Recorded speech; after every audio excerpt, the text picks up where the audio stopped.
Good evening, everyone. Welcome in to season 4, season premiere of Vol Society Live. My name is David Morris, and I am the Vol Society lead analyst. It is so good to talk to y'all again. The last time we all got together was the night that the Tennessee baseball team won their very first national championship, and now we've enjoyed the summer of celebrating the baseball team, and now coming towards the tail end of the summer days. Matter of fact, the weather felt very nice outside uh, this morning in the 50s. Kind of felt like football weather. As a matter of fact, we are exactly 10 days away until it is football time in Tennessee. And tonight, on the season premiere of Vol Society Live, we do this every year, I guess you could say. This is the official 2024 Tennessee Volunteer Football preview show. We're going to dive into the 2024 Big Orange. We're going to talk about, who's coming up or, who's returning from last year's team, who's some of the new players that's transferred in, the freshmen. We got a lot of impact freshmen that could make some significant playing time this year, and we'll talk about it. Also, the live chat is open across our Facebook and YouTube channels, so you can leave your comments and your questions, and we will read them on the air tonight. Give you a shout out if you leave us a like on the Facebook page. We'll shout your name, and yeah, I'm excited. We're gonna dive into this Tennessee football preview. All right, so let's go ahead and slightly recap last year. As that we have Phil already joining us. Says good afternoon, David and Brad. Vol Society. Good afternoon to you, Phil. And I guess now it's in the evening, if you will. But yeah, we're excited to dive into the Tennessee football preview. All right, so last year Tennessee finished the I guess you could say the regular season and the bowl game with a 9-4 record. 4-4 in the SEC with a 35-0 shutout victory over Iowa in the Citrus Bowl. Randy watching us tonight on the Facebook page, watching from Lexington, North Carolina. Go Big Orange. Go Big Orange. Back to you, Randy. So Tennessee, I guess you can say last year at times was a disappointing season coming off that emotional high of the 2022 season, but still a very solid season. Josh Heupel now going into year number 4 as the head coach at the University of Tennessee with a 27-12 overall record at the University of Tennessee with a 14-10 record in the SEC. Shout out to Chad leaving us a love on the Facebook page, the heart emoji, if you will. Just kind of like that. We'll give you some shout outs and read your comments and your questions. So kind of talking about what to expect from the team. So we're going to start off on the offensive side, and probably the talk from the Citrus Bowl last year all the way to this year is Nico. It's Nico time in Tennessee. Chad says, Vol, yeah, go Big Orange. Go Big Orange. Back to you, Chad. Thank you for watching along. So we mentioned Nico time in Tennessee. Nico Iamaleava obviously started the Citrus Bowl last year, won the MVP, had a great game showing there, and now we've waited 2 years for Nico to show up and to deliver next QB1 after sitting behind Joe Milton last year. Glad this isn't a scam from Ronnie. Yeah, me too, Ronnie. Phil says, looking forward to see Boo Carter. Yeah, I'm looking forward to seeing Boo Carter. We're going to mention Boo in just a moment here. So, yeah, Nico, like I said, last year in kind of counting this bowl game and a little bit of just playing time and mop-up duty, ended up with 314 yards passing, got a 45 passes, 2 touchdowns. QBR was a 62.2 compared to Milton last year, who started every almost every game was a 64.4. So he was right there with Milton as far as his QBR goes and completion percentage goes. Excuse me, his completion percentage was 64%. His QBR, I think, was obviously a lot higher. Let me clarify that there. But anyways, 20 carries, 71 yards, 3 touchdowns for Nico Iamaleava. And now he's the solid number one. Gaston Moore is going to be the backup along with Jake Merklinker, who will be third string, Navy Schuler fourth. So definitely, like I said, this is Nico's time, and now we've waited 2 years for this, and we're ready to see what he does. Chad says so ready for Nico and Boo Carter. Yeah, I am too. I think you talk about two exciting players on this team that could make some significant impact throughout this season. But yeah, it's Nico's time, and we'll see what he does. A lot of excitement. Got some big tough road games, and it seems like Nico's very confident playing on the road. All right, jump to our running backs really quick. Restocking the room. So Tennessee lost two significant running backs in Jalen Wright and Jabari Small. You're going to replace over 1,400 yards in rushing last year, 6 total touchdowns. But you do have Dylan Sampson coming back. Sampson, 600 yards rushing last year, had 7 touchdowns. So that is very confident as far as in the red zone goes. You do know Dylan Sampson can get to the end zone. 5.7 yards per carry last year. But then kind of behind Dylan Sampson, this is where it does get a little thin. Cameron Seldon, which we found out Monday in Josh Heupel's press conference, is practicing with the team again. For those who didn't know, Cameron Seldon got hurt during spring ball, and it looked like he was going to be out till October. And we started seeing a lot of like Deshaun Bishop and Kalia Keefe and the freshman Peyton Lewis, who also was dealing with injuries, kind of becoming that solid number 2 and number 3 running back. But we just found out Monday in Josh Heupel's press conference that Cameron Seldon has been practicing with the team and he's ready to go. So that is good news for Vols fans, having a solid number 2. Like I said, and even though Cameron Seldon has very limited yardage as far as 106 yards last year, but there is a lot of high expectation for him, average over 4 yards per carry. And then you can figure out that number 3 running back as far as Deshaun Bishop goes, Peyton Lewis, Kalia Keefe, so on and so forth. A couple of quick shout outs. Shout out to Isaac and Byron and Sarah watching us on Facebook tonight. So that's kind of look at the running backs there. Just restocking the room for the most part. I mean, you really need to have 5 solid running backs playing here in the SEC, and especially in a ever growing SEC with the addition of Oklahoma and Texas. So got to keep these guys healthy. Like I said, we've already seen a couple of guys banged up during the off season. So we'll see how they can go, and excited to see a guy like Deshaun Bishop and Peyton Lewis getting opportunity to get some playing time. Wide receivers and tight ends will be next. Playmakers and depth. I'm excited about this group right here, especially for a young quarterback in Nico, and we'll get to the offensive line in just a moment. But let's start with Bru McCoy. Bru McCoy returns back for his 5th eligibility year, if you will.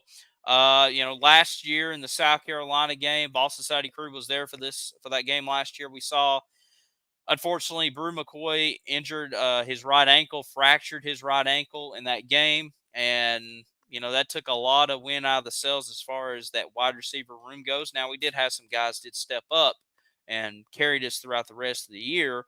But, having a guy like Bru McCoy kind of be that wide receiver leader, you really missed that last year. And just amazed by the medicine and everything happening last year. He's gonna start against Chattanooga. Less than a year after his injury. Toby watching us tonight says 11-1, only lost to Georgia. All right, so Toby feeling very confident about the Vols, and I'm kind of in that same frame of mind there, Toby. I may have one more loss mixed in there, but yeah, I think this is going to be definitely a 10+ win season. But going back to Bru, like I said, I'm excited to see what Bru can do. I don't know if we're going to get the same Bru McCoy like 100%, like kind of the playmaker, but if he can be solid, that'd be great. Squirrel White returns back, 67 catches, 803 yards, 2 touchdowns, 12 yards per catch. I think Squirrel's going to have a great year. Really took on a great role when Brew went out after that South Carolina game. Dante Thornton Jr., towards the end of that season, he was starting to pick up some steam there, and then his only touchdown of the year, he ended up getting hurt against Missouri, done for the year. But he's back, and then we got a nice transfer coming in from Tulane named Chris Brazel. Toby says, we are beating Bama in Knoxville. It happened 2 years ago. I mean, and to be honest with you, Toby, there's a lot of people that is kind of calling that again. I'm still kind of 50-50 on it. Miss K, our Vol Society mom, says, I'm so ready. Go Vols. Can't wait. I can't wait too. We're 10 days away, Miss K. Chris Brazel, transfer in from Tulane. He is going to fill the Ramel Keaton role as Ramel Keaton, his time at Tennessee come to an end after his senior year. Compared to Ramel Keaton's numbers to Chris Brazel's number, Keaton last year had 35 catches for 642 yards, 6 touchdowns, 18 yards per catch. Well, Chris Brazel, the second at Tulane that we're bringing in, had 44 catches for 711 yards, 5 touchdowns, 16 yards per catch. So he is definitely going to fill that Ramel Keaton role. I'm excited to see him. I think he can start right away. So we'll see how this will go with him. And then you have returning veteran wide receivers in Caleb Perry, Chaz Nimrod, and then the true freshman wide receivers and Mike Matthews and Braylon Staley coming aboard. So a lot of playmakers in that wide receiver room, and then the tight ends, Ethan Davis, getting really his first significant start, and then the 2 transfers in, Holden Stace from Notre Dame, and a guy that's getting a lot of praise in fall camp, and Miles Kitzelman, the transfer in from Alabama. He's just a 1-year guy, but I expect him to probably may start. If they run a 2 tight end system, I think it's going to be Ethan Davis and Kitzelman, in my opinion. So we'll see what happens there. Kind of feeling that McCallum Castle's role from last year. All right, let's switch over to the offensive line. We'll kind of pick it up a little bit here. Solid starters with youth behind. Solid starters. Let's start with Cooper Mays at center. All SEC, all American type of player. It's got to stay healthy though. That's been one of the knock on Cooper Mays. When he's healthy, he's great. Opens up holes, gets the guys lined up very well. I mean, we desperately missed him early in the part of the 2023 season, but then once he, I think it was the South Carolina game, once he started there, we were good to go from there. But talented player, is going to be going to play on Sundays, but he's going to have to stay healthy. Transfer from LSU, Lance Hurd, now going to be at left tackle. Big pickup in the transfer portal for Tennessee. My opinion, probably the biggest one. I know some people may say Chris Brazel or one of the defensive backs, but I think Lance Hurd was a huge addition at left tackle. You're going to move John Campbell over from left tackle to right tackle. That you have your tackles really solid, very well. Cooper Mays in the middle. I think your guards are going to, I don't want to say be question marks, but definitely something to keep an eye out on. Javonte Spraggins is fine at right guard. I have no issues with him. He could be an all SEC player. The biggest question mark to me is at left guard. So you have Jackson Lampley at left guard, been there for a while, knows what he's doing, but kind of been shuffled in and out of the starting lineup. You have Andre Carrick, who came over from Texas a year ago. And then you also have a young player in Shamron Umarov, also at left guard. So I think you'll probably see Jackson Lampley start at left guard.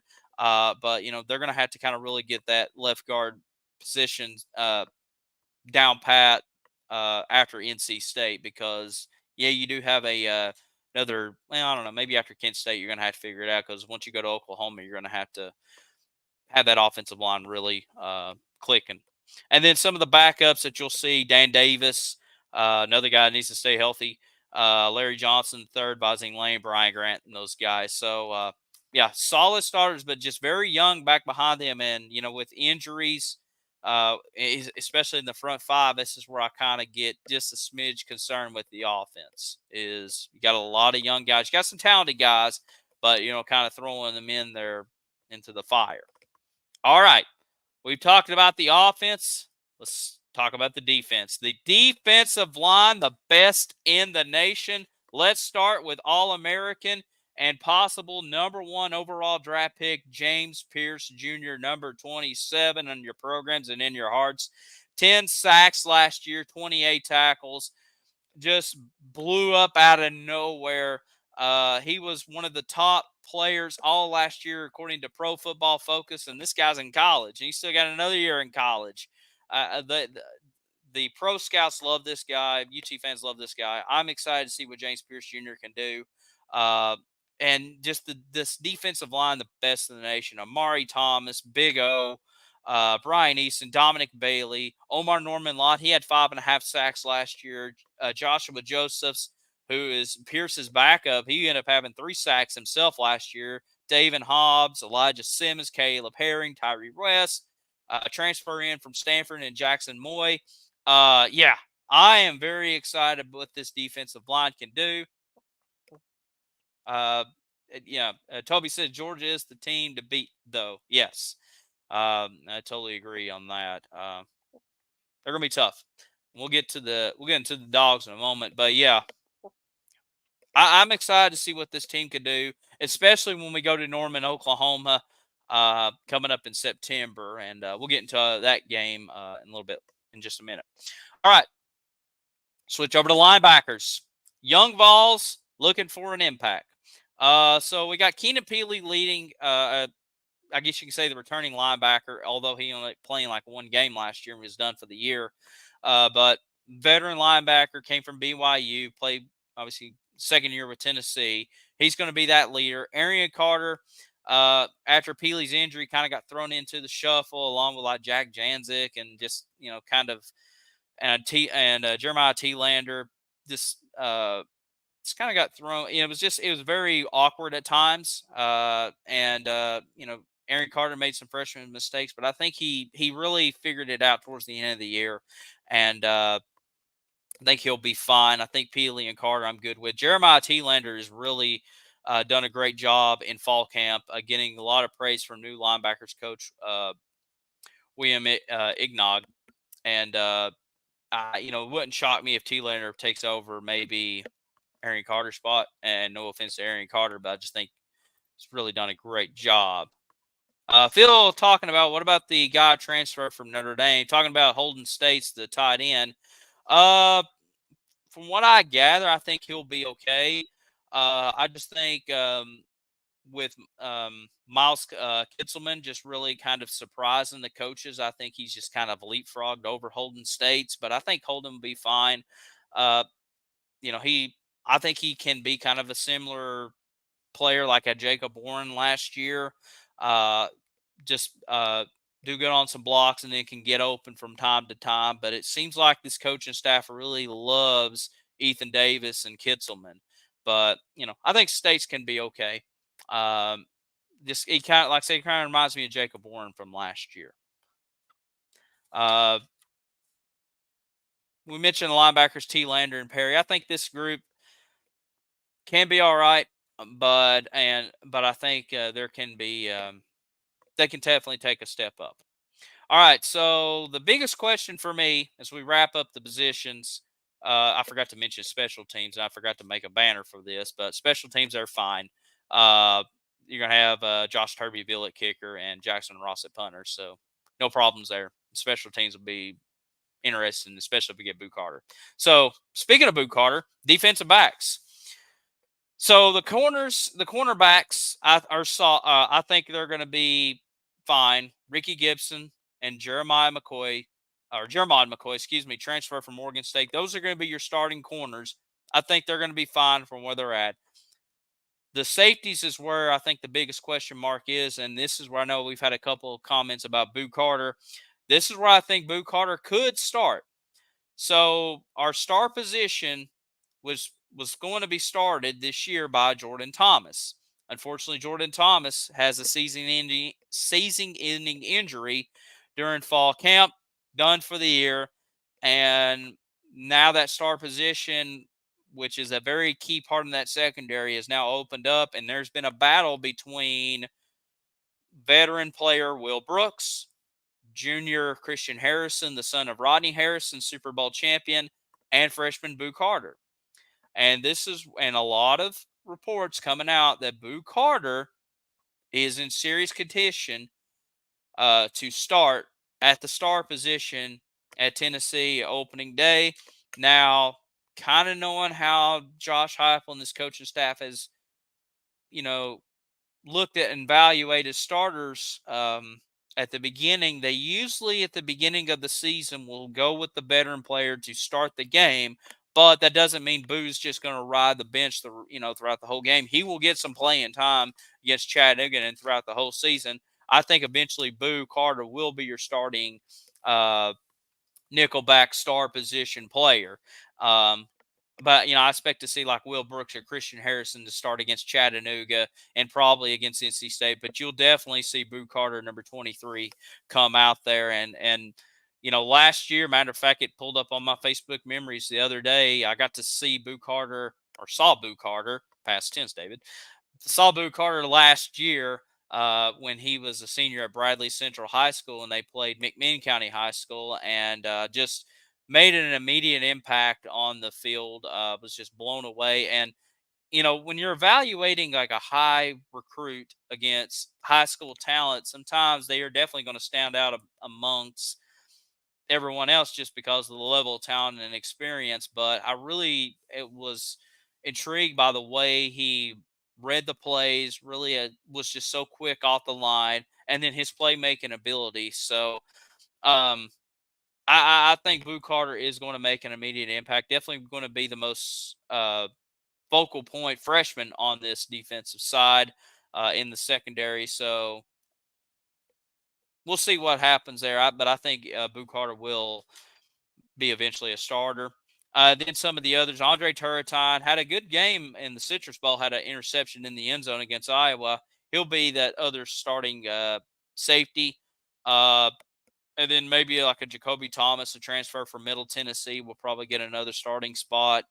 But you are replacing a lot of players in that secondary. A lot of them hit the transfer portal, like Wesley Walker, Tamarian McDonald, Danico Slaughter, Warren Burrell, and then Jalen McCullough and Gabe Judy Lawley, who's now on my Titans, who end up graduating and went on to the NFL. So a lot of is our questions finally answered? I'm still not 100% our questions are finally answered. I do like our starting corners and Ricky Gibson and McCoy. I think they'll be fine. It's just those safety positions is up in the air, especially with the injury to Jordan Thomas, and now you're already kind of shuffling guys around. Phil says, not to mean to change football to basketball, but did Brandon Huntley Hatfield come back to Tennessee? That's okay. I don't mind to answer that here.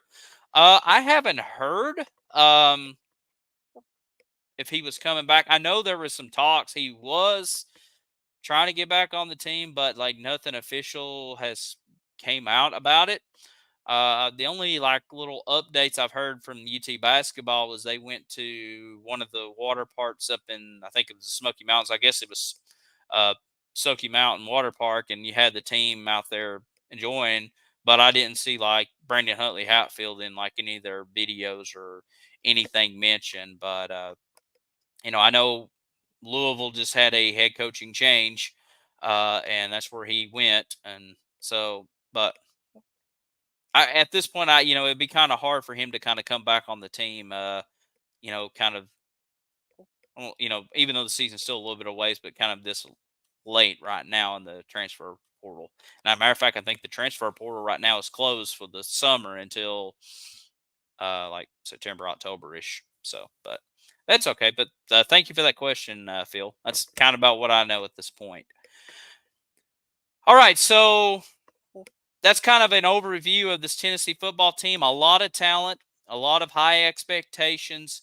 You know, we'll see what happens as we go into the season. So I'll kind of go ahead and briefly go through the schedule. I'm not going to spend a lot of time on it because we went about 25 minutes with it. But continue with your comments and your questions. I think we're having a little bit of Wi-Fi issues. I've tried to adjust my backdrop in my room here to make it a little bit more easier for me to maneuver. So I think it's kind of like messing around with the Wi-Fi. So we'll get it all cleared out next week for the podcast and for next week's Ball Society Live. But continuing on here, real quickly with the schedule. This is your August and September schedule. I'm just going to go through this really quick here. You open the season at home against UT Chattanooga.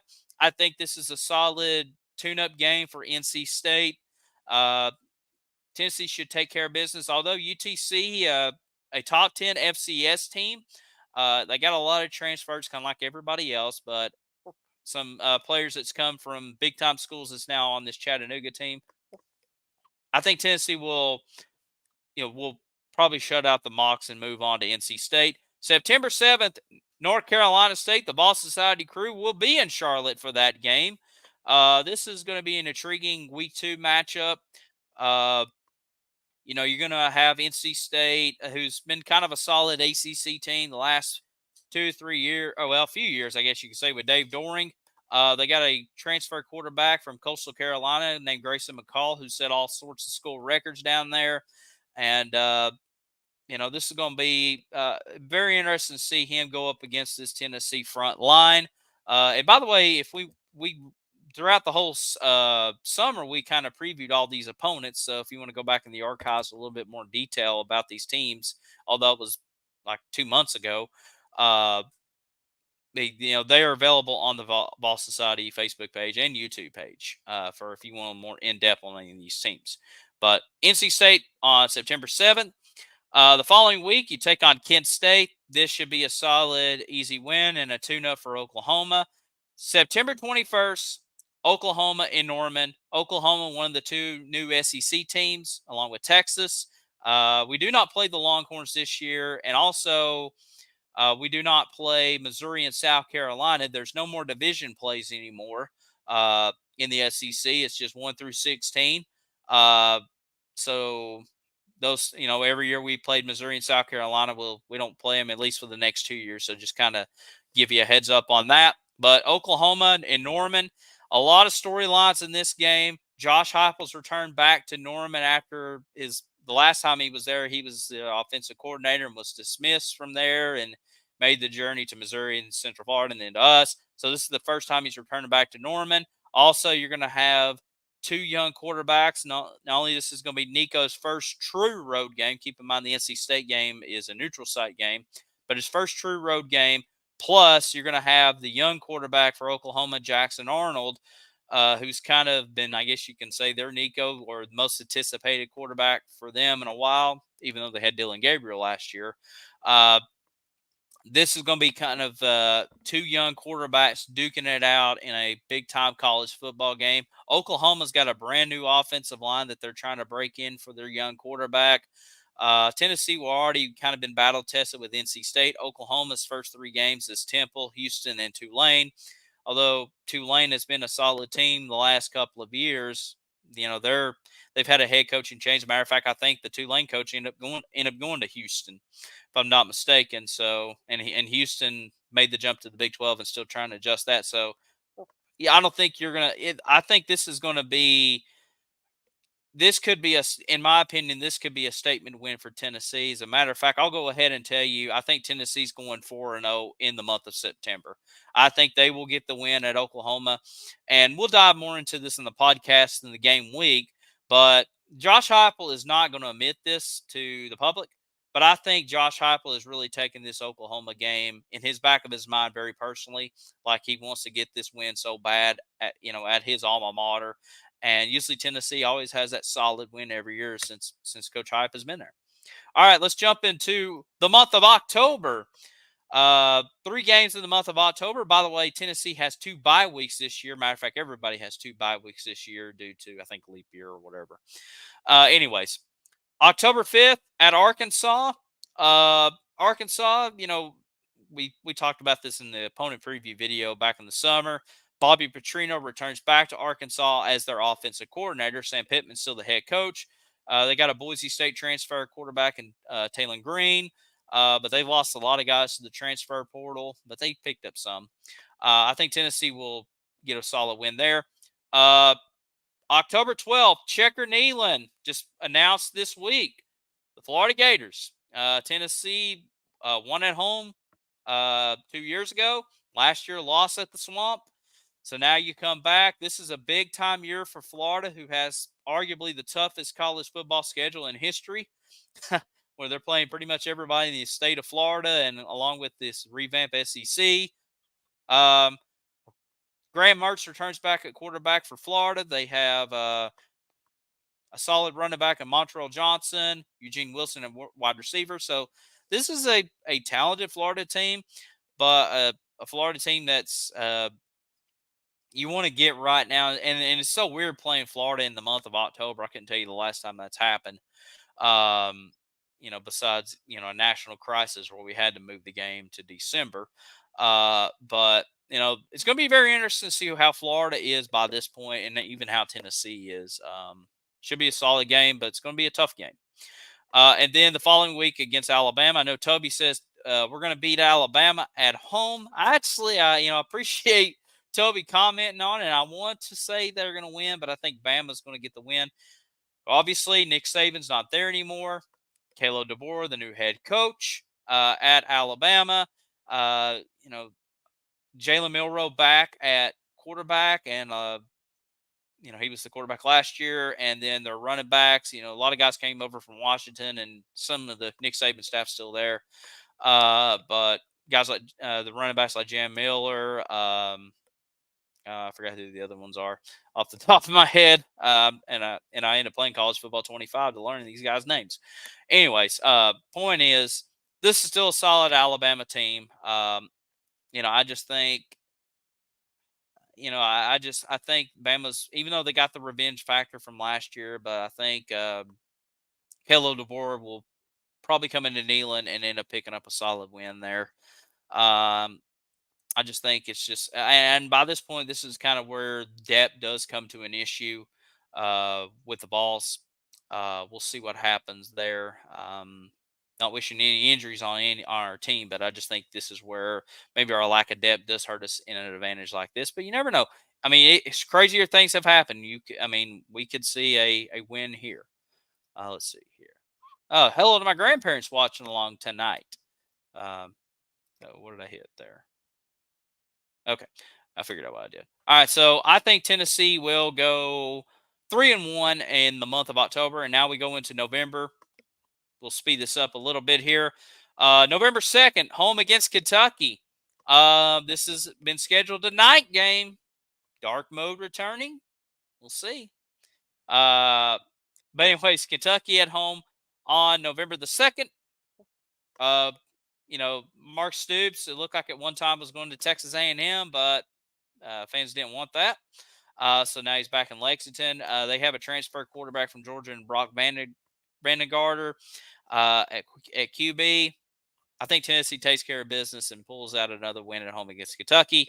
Homecoming the following week against Mississippi State. Jeff Lebby, the new head coach for Mississippi State, former Lane Kiffin offensive coordinator at Ole Miss. He was at Oklahoma last year.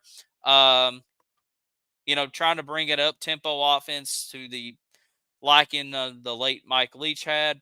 But I think, just the talent is not there to really kind of run that offense just yet. They end up losing Will Rogers, their quarterback, who was there for a while, and now he's at Washington. We'll see. I think Tennessee pulls out a solid homecoming win. Following week at Georgia on November 16th, I think Tennessee takes a loss there. Georgia's way too talented. Now with Nick Saban retired, Kirby Smart's kind of, well, in my opinion, he's been the king of college football the last couple of years, but now he's really significant in that role. Carson Beck returns back at quarterback. They get Trevor Etienne to transfer from Florida at running back. The wide receivers are solid. Defense is solid. This is one of these games I feel confident saying that we're not going to get the win on. And then wrapping up the last two games. Senior Day against UTEP on November 23rd. Scotty Walden, the head coach at UTEP, was the head coach at Austin Peay last year, so ball fans kind of remember him from last year. The Austin Peay game was just a wacko game, anyways. We played terrible in that game, and even though we ended up getting a win, and then Austin Peay was doing these weird timeouts and stuff, it was just a bizarro game. I don't expect that in this one. I hope not. And then we wrap up the season against Vanderbilt. Vanderbilt pretty much just like hired everybody from New Mexico State, players and coaches, except for their head coach Jerry Kill, and brought them over to Nashville. So we'll see what happens with Vanderbilt in Nashville. Hopefully, the new stadium I think is built by this point. I know on the video game it's built, but that's virtual reality. I don't know what it is in real life, but I think Tennessee. 1, 2, 3. So they will go 4-1 in the month of November. So my final season prediction, I think Tennessee goes 10-2 on the year with a 6-2 SEC record. I have losses to Georgia and Alabama. I think Tennessee gets a significant win on the road at Oklahoma. I just really love our defensive line going up against Oklahoma's offensive line that's still trying to figure out their footing. I think Tennessee also gets another solid win against NC State. I think it can be a very similar game to Pitt a little bit. I think Tennessee will probably I don't think it'll go into overtime against Pitt in 22, but I think it can be a back and forth game. But I think Tennessee can probably pull it out in like the last 5 minutes or so, maybe similar to 2021, I guess. And then, besides Georgia, I think we should take care of November. That should get us at 10-2. Is it enough to get us to the college football playoffs? Possibly. I think it just depends on how the rest of the conferences look, especially in the Big Ten. I think Tennessee is on the bubble, may get in. For those who don't know how the playoffs are going to work this year and into the future, so it's a 12-team playoff, and I'll kind of run through this really quick without boring you. 12-team playoff. The top 4 seeds are going to be conference champions. So SEC, Big 10, Big 12, ACC, or if something crazy happens, like an American Conference team goes undefeated, or some, Conference USA goes undefeated and has a significant win, they may get that 4 seed, but I doubt it. But just kind of keep in mind SEC champion, ACC champion, Big 10 champion, Big 12 champion. So they would get the 4 buys, and they would play in like the old BCS bowls or New Year's Six bowls, Chick-fil-A Peach Bowl, Orange Bowl, Sugar Bowl, Rose Bowl. I'm not sure where the semifinals and quarterfinals are, but that's kind of where the bowl games are in the playoffs is Chick-fil-A Peach Bowl, Cotton Bowl, Orange Bowl, Sugar Bowl, Rose Bowl, Fiesta Bowl. So that's kind of the main 6. It's going to be the quarterfinals, semifinals. The national championship game is in Atlanta. But then the first round, so the 5-12, the 7-10, the 8-9, and the 6-11 are going to be at home campuses. So the 5, 6, 7, 8 seeds will be the home teams, and then the rest will be on the road. The final seed, the 12 seed, will be the top group of 5 champions. So I know that's kind of a very muddy way of explaining it, but it's the best I can kind of do. But just kind of remember your conference champions are going to be the top 4 seeds that will get the buys. And then 5 through 12 is just going to be random teams from other conferences, with the 12 seed being the top group of 5 champions. So whether that be the American Conference, the Sun Belt Conference, the Conference USA, the MAC. Notre Dame probably won't be that, but it'll probably be a higher seed, but maybe an independent, if you will. So the very muddy picture. Glenn watching us says, proud to be a volunteer. Go Vols. And Phil said, well said, David. I think it's and I'm still trying to learn it too. If I didn't play that video game, that college football video game, I probably would have not. I've been lost out of it. Real quickly, Facebook shout outs to Terry, to John, to my grandmother, to Rhonda, I don't remember giving you a shout out, but we'll give you one there. And then Isaac. So that's kind of just a gist of the season. Quick.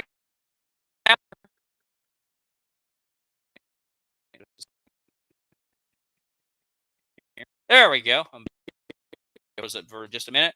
The podcast is coming back. Good old Rocky Talk.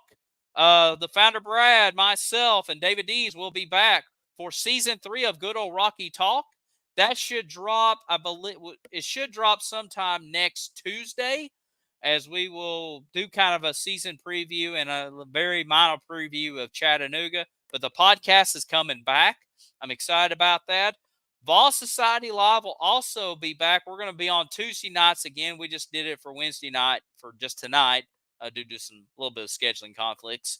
But we will have Vol Society Live each and every Tuesday night beginning next week all the way through the end of the football season and then beyond through basketball and baseball. Like I said, it's so good to be back. Hopefully you're enjoying kind of the new backdrop here.